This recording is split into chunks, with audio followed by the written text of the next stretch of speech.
nama boo imimmaan irraa haqan. ከገደር ላይ እንዳወጣኝ ነው jireenyaaf abdii muree qarqara boollaatti deebi'een toora jireenyaa qabachaa jira hirriba gidiraa keessaa dammaqeen barii jireenyaa haara arguufis carroome kana dubartoota magaalaa Adaamaatti daldala saalquunnamtiin jiraachaa turantum deeggarsa argachuun booda bartee badaa kanarraa erga deebi'anii booda himanii ከሞት አፋፍ ላይ እንዳዳነኝ ነው እኔ ለራሴ ከገደር ላይ እንዳወጣኝ ነው afaan du'arraa na baraaran boolla keessaas na baasan yoon halkan kadhee eessa deemtanaan jette daa'imni kiyya as faafrikaa dalagee dhufa malee hojii kanaan hojjedha jedhee ittiin hima. Bu'aa ba'ii jireenyaa dandamachuuf gidiraa fi gadadoon nuti argine kan akka dilbaa ulfaatuudhaan ollaan akkam bultee beekaa akkatti bulu abbaatu beeka akkuma jedhamu aarii fi dogoggorri nama mudatu xaarii cileen dibee jireenya namaa dukkaneessuu akka danda'u warreen seenaa kana dabarsan OBN Cyber Media waliin turtii godhantu dhugoome akka ragaan qajeelcha maatii Itoophiyaa irraa arganne mul'isutti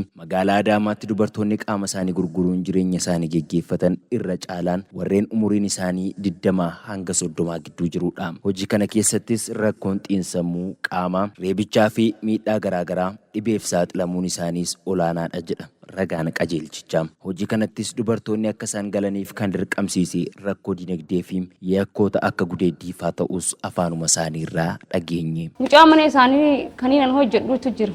Na haala gudeeddaatii fi haala gargarii takkanarra gaggeessuu eegale mucaan sana jechuudha. Waldaa qajeelcha maatii Itoophiyaatti hojii gaggeessituun naannoo giddu galeessaa Siister Iskadaar Mallasee magaalaa Adaamaatti dubartoota sababa daldala saalquunnamtiin rakkoo fayyaa fi harka qallummaan rakkatan gocha badaa kanarraa deebi'uun gara hojjetanii of jijjiiruutti akka dhufaniif leenjisuudhaan deeggarsa maallaqaa fi meeshaalee hojiis gochuu fi himan. በአጠቃላይ የቢዝነስ ዲቨሎፕመንት ስልጠናውን የወሰዱ walumaa galatti leenjii kan fudhatan dubartoota 208 yoo ta'an dubartoota kana keessaa namoonni 141 gosoota hojii garaagaraa 10 irratti akka hojjetaniifis leenjii fudhachuun booda deeggarsi meeshaalee hojii fi maallaqaa haga miiliyoona 3.4 ta'u godhameeraaf. Bulchiinsi magaalaa Adaamaas tumsa barbaachisuun bira dhaabbata kan jedhan immoo itti gaafatamaa waajjira kantiibaa magaalaa Adaamaa obbo Bariisoo Dooriiti. Hojii kana itti hojjetan haalli akka inni mijatuuf kan hojjennu ta'a jechuudha. Dubartoonni deeggarsi taasifameefis hojii jibbisiisaa kana keessaa deeggarsaan bahuu isaaniif gammachuu qaban imimmaaniin ibsachuun hojjetanii of jijjiiruufis kutannoo qabaachuu himan.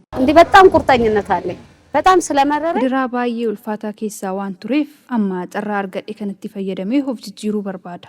Waa guddaa nu barsiisan akka nuti birrii qoxxabannu akka jijjiiramnee nama biraallee jijjiirru